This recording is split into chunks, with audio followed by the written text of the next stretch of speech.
بسم اللہ الرحمن الرحیم باغ یوٹیوب چینل کی جانب سے آپ کا بھائی، آپ کا میزبان طارق عزیز ایک بار پھر تھوڑے سے وقفے کے بعد آپ کی خدمت میں حاضر ہیں۔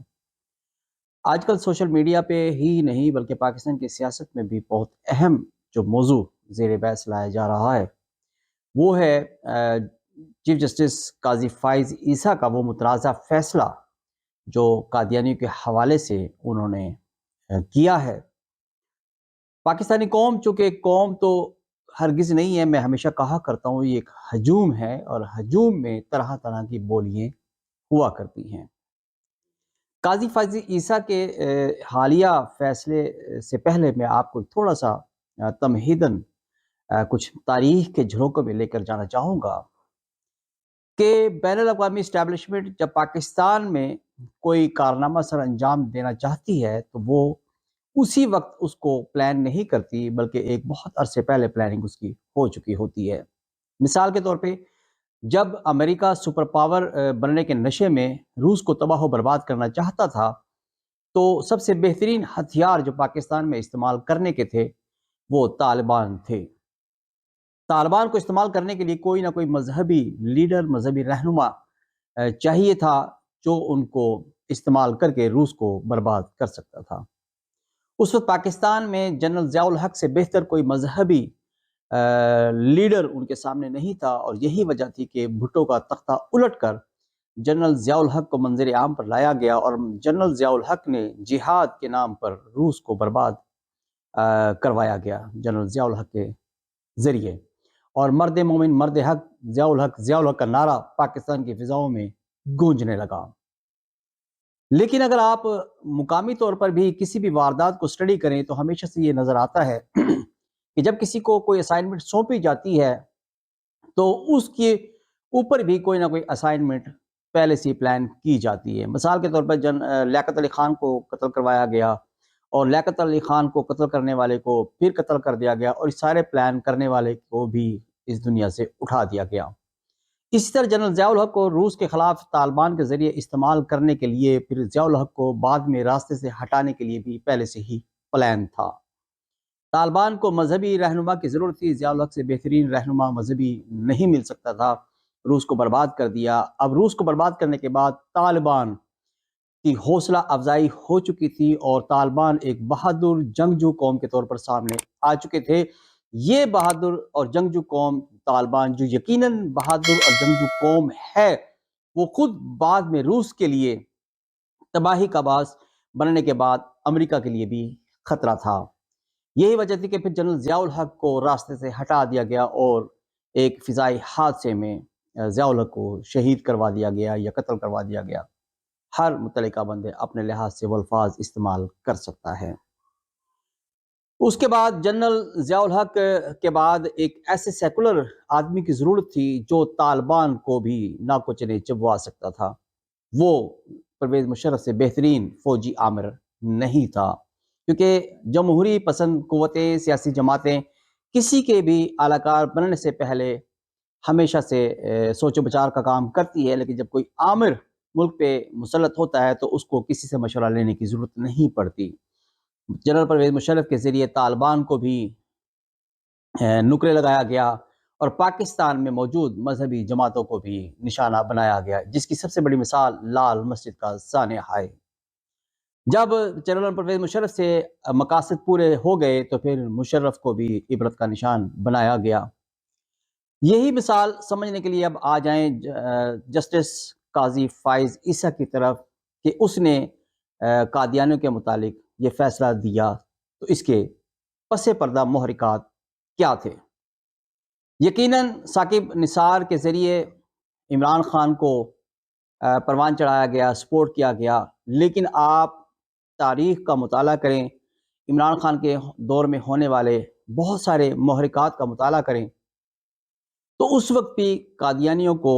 بہت سپورٹ کیا گیا،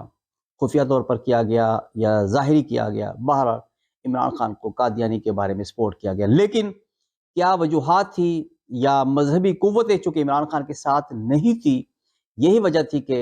قادیانیوں کے جو مقاصد ہیں وہ پورے نہ ہو سکے۔ اسی دوران ایک اور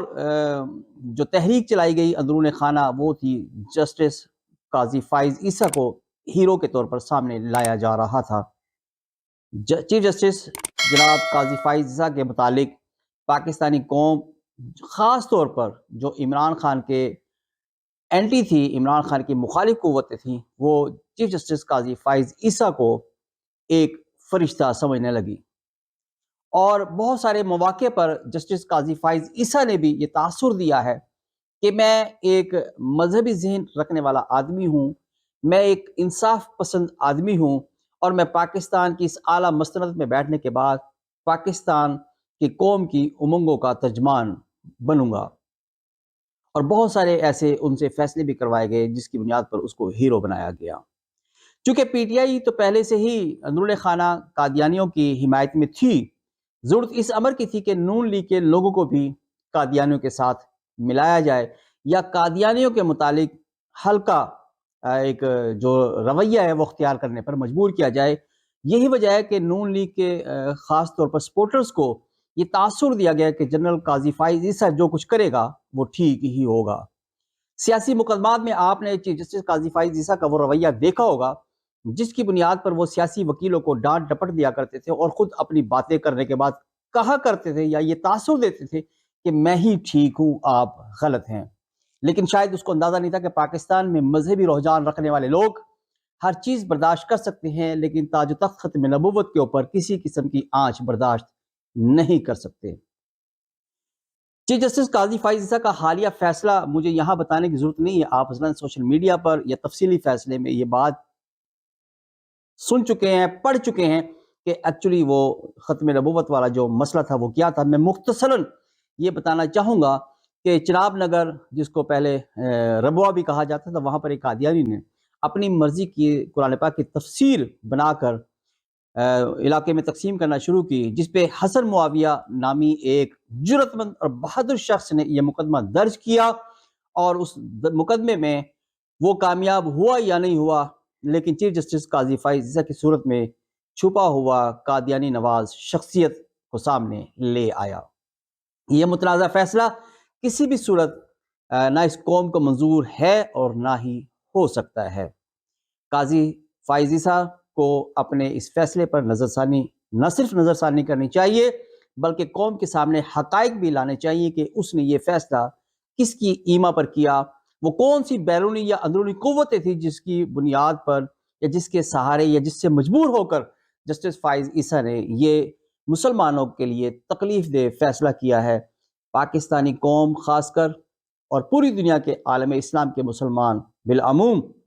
ہر چیز پہ کمپرومائز کر سکتے ہیں، لیکن تاج و تخت ختم نبوت والے اس معاملے پر وہ کمپرومائز نہیں کر سکتے۔ قاضی فائز صاحب، آپ نے جن محرکات کی بنیاد پر یہ فیصلہ کیا، اس فیصلے کو نہ صرف واپس لیں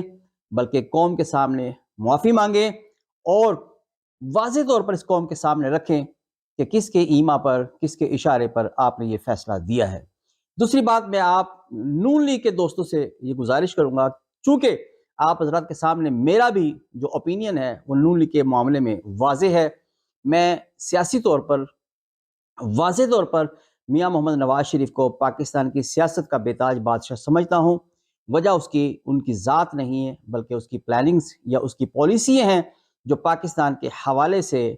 میں کسی قسم کا کسی دوسرے شخص کو ان کا مد مقابل نہیں سمجھتا۔ لیکن اس کا مطلب یہ نہیں ہے کہ میں مسلم لیگ نون کا ورکر ہونے کے ناطے یا ان سے ہمدردی ہونے کے ناطے یا محمد نواز شریف کو پاکستان کی سیاست کا بے تاج بادشاہ ہونے کے باوجود میں مذہبی طور پر ان کی کسی بھی غلط پالیسی کا دفاع کروں گا، ایسا ہرگز نہیں ہو سکتا۔ میں نون لیگ کے ورکرز سے بھی یہ درخواست کروں گا کہ وہ مذہبی معاملے میں